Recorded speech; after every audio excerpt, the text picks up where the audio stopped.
Hospital घेऊन आले आहे चालता फिरता मोफत वैद्यकीय सुविधा असलेला दवाखाना। डॉक्टर मयूर शिंदे। कोपरगाव तालुक्यातील कोकमठाण हद्दीतील जंगली महाराष्ट्र ट्रस्टच्या आत्मा मालिक हॉस्पिटलचा फिरता दवाखाना ग्रामीण भागासाठी नाविन्यपूर्ण आरोग्य मोबाईल हॉस्पिटल सेवा आता खेडोपाडी देण्याचा निर्णय घेण्यात आला असल्याची माहिती डॉक्टर यांनी आज सकाळी आयोजित पत्रकार परिषदेत ट्रस्टचे अध्यक्ष नंदकुमार सूर्यवंशी यांच्या वतीने डॉक्टर मयूर शिंदे यांनी दिली आहे। ग्रामीण भागात वैद्यकीय सेवेच्या अपूर्तीमुळे लोकांना अनेक हाल सोसावे लागतात, जसे की वेळेवर उपचार न मिळणे, आरोग्य सुविधांचा अभाव आणि अपुरे वैद्यकीय कर्मचारी यामुळे गंभीर आजार बळवतात आणि आरोग्यावर नकारात्मक परिणाम होतात। या परिस्थितीमुळे लोकांमध्ये आरोग्य साक्षरतेचा अभाव दिसून येतो आणि आरोग्याविषयीची माहितीचा मर्यादित प्रवेश असतो। वैद्यकीय सेवेच्या अपूर्तीचे विपरीत परिणाम होत असून त्यामुळे त्यांना वेळेवर उपचार मिळत नाही। तातडीच्या आणि अनावश्यक वैद्यकीय उपचारांसाठी शहरांमध्ये जावे लागते, ज्यामुळे वेळ आणि पैसा दोन्ही वाया जातात। परिणामी ज्यांना गंभीर आजार होऊन प्रसंगी मृत्यू येतो। प्राथमिक उपचारांच्या अभावामुळे छोटे आजार गंभीर रूप धारण करतात आणि काही वेळा मृत्यूलाही आमंत्रण देतात। याची गंभीर दखल घेऊन आत्मा मालिक हॉस्पिटलने ग्रामीण भागातील रुग्णांसाठी अत्यंत माफक दरात अत्याधुनिक सुविधा देण्यासाठी हे पाऊल उचलले व आधुनिकीकरण केले आहे। वर्तमान काळात हॉस्पिटलमध्ये या सर्व सुविधा नियमितपणे 24 तास आपत्कालीन सेवा आठवड्याचे 7ही दिवशी देण्याचा निर्णय घेतला आहे, असे डॉक्टर शिंदे यांनी सांगितले आहे। दरम्यान यात आपत्कालीन रुग्णसेवा, प्रशिक्षित वैद्यकीय अधिकारी व नर्सिंग स्टाफ, ऑक्सिजन सुविधा, अत्यावश्यक औषधे सतत उपलब्ध होत आहे।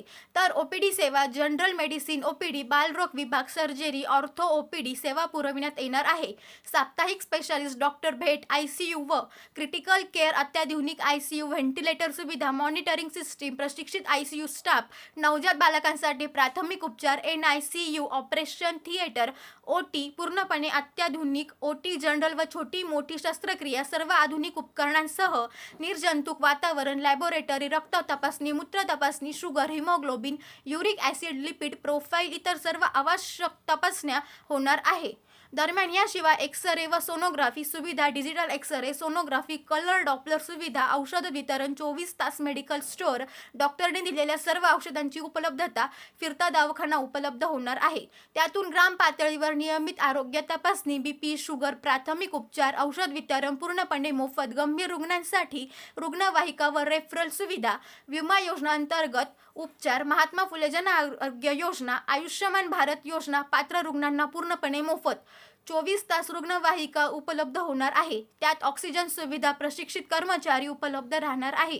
परिणामी ग्रामस्थांना फिरता दवाखाना मोबाईल हॉस्पिटल सेवा उपक्रम ग्रामीण भागातील नागरिकांना त्यांच्या घराजवळ उच्च दर्जाची आरोग्य सेवा उपलब्ध होणार आहे। यात बहुतांशी सेवा मोफत देण्यात येणार आहे। त्यासाठी ग्रामीण भागात प्रशिक्षित डॉक्टर सोबत असणार आहे। गावनिहाय वेळापत्रक ठरविण्यात येणार आहे। त्यात राहता तालुक्यातील रुई, पुंतांबा आदी गावात ही वैद्यकीय गाडी जाणार आहे। याचा ग्रामीण भागात ग्रामस्थांनी लाभ घ्यावा असे आवाहन डॉक्टर मयूर शिंदे यांनी शेवटी केले आहे। एसजी न्यूज साठी संतोष जाधव, कोपरगाव। ही एक खूपच चांगली एक योजना राबवली गेलेली आहे आत्मा मालिक हॉस्पिटलकडून, ज्याने रुग्णाला तातडीने उपचार भेटू शकतो आणि तिकडे त्यांना सगळ्या लॅब्सच्या सुविधा असतील, ज्या काही मूलभूत चाचण्या असतात, एक्सरे कोणाला म्हणजे ज्या पण त्या सगळ्या ECG वगैरे त्या सगळ्या दिल्या जातील। त्यासोबत त्यांना जे काही त्याला अनुसरून औषधं गोळ्या असतील त्या पण दिल्या जातील। नमस्कार। कोकमठाण, शिर्डी, कोपरगाव आणि आजूबाजू परिसर आपल्यापर्यंत रुग्णसेवेसाठी बरेच रुग्ण येत असतात। त्यांना आपण गरजेच्या सगळ्या सुविधा उपलब्ध करून देत असतो। त्याचसोबत आता आमच्या असं लक्षात आलं की काही रुग्णांचे आहे ना ज्यांनी काही अडचणी असतात, त्यांना हॉस्पिटलपर्यंत पोहोचता येत नाही, तर अशा रुग्णांपर्यंत पोहोचण्याचा एक प्रामाणिक प्रयत्न आत्मा मालिक हॉस्पिटलने चालू केला आहे। तर त्याच अनुषंगाने आठवड्याच्या प्रत्येक दिवशी ठरलेल्या वेळी ठरलेल्या ठिकाणी पेरीफेरीला आपली बस सेवा उपलब्ध राहील। या बस सेवेमध्ये तज्ञ डॉक्टर, नर्सेस आणि इतर जो काही सपोर्ट स्टाफ आहे तो उपलब्ध असेल। त्याचबरोबर काही प्राथमिक स्वरूपाच्या रक्ताच्या तपासण्या, एक्सरे आणि इतर सुविधा देखील उपलब्ध असणार आहे। आणि त्याचसोबत काही प्रमाणात औषध पण आपण द्यायचा प्रयत्न करतोय। आणि महत्वाची गोष्ट म्हणजे ह्या सगळ्या सुविधा त्या निःशुल्क असणार आहेत लोकांसाठी आणि गरजेच्या रुग्णांसाठी तिथपर्यंत पोहोचण्याची सुविधा सुद्धा आपण क्विक रिस्पॉन्स टीमच्या अनुषंगाने केलेली आहे। आता ह्या सगळ्यांच्या व्यतिरिक्त मी तुम्हाला सांगू इच्छितो की रुग्णाला इथपर्यंत पोहोचण्यासाठी जी सुविधा उपलब्ध होणार आहे ती देखील आपण मोफत करण्याचा प्रयत्न करतो. आणि मी सगळ्यांना आवाहन करतो की बाबा या सुविधेचा सर्वांनी लाभ घ्यावा आणि गरजू पेशंटपर्यंत किंवा गरजू रुग्णांपर्यंत हा मेसेज पोहोचवावा. एखादा जर पेशंट त्या ठिकाणी इमर्जन्सी तुम्हाला जर त्या ठिकाणी काही निष्पन्न झालं, काही गोष्टी जे आजार असतात बरोबर. ते निष्पन्न जर झाले तर तुम्ही त्यांना कशा पद्धतीने हँडल करणार तुम्ही त्या ठिकाणी? नाही, प्रश्न चांगला आहे. अशा वेळी ना त्या पेशंटला तातडीची जी काही इलाज उपलब्ध करून द्यायचे आहेत त्याचे प्राथमिक तर इक्विपमेंट आपल्या ॲम्ब्युलन्समध्ये आणि फिरत्या दवाखान्याच्या बसमध्ये उपलब्ध असणार आहेत.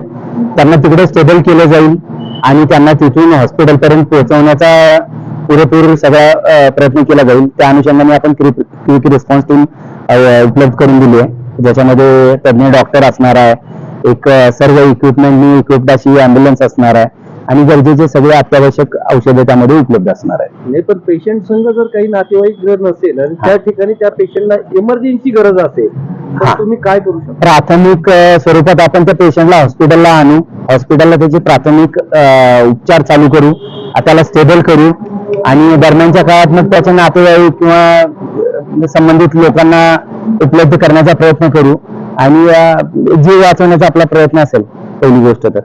याला खर्चिक काही बाब आहेत का?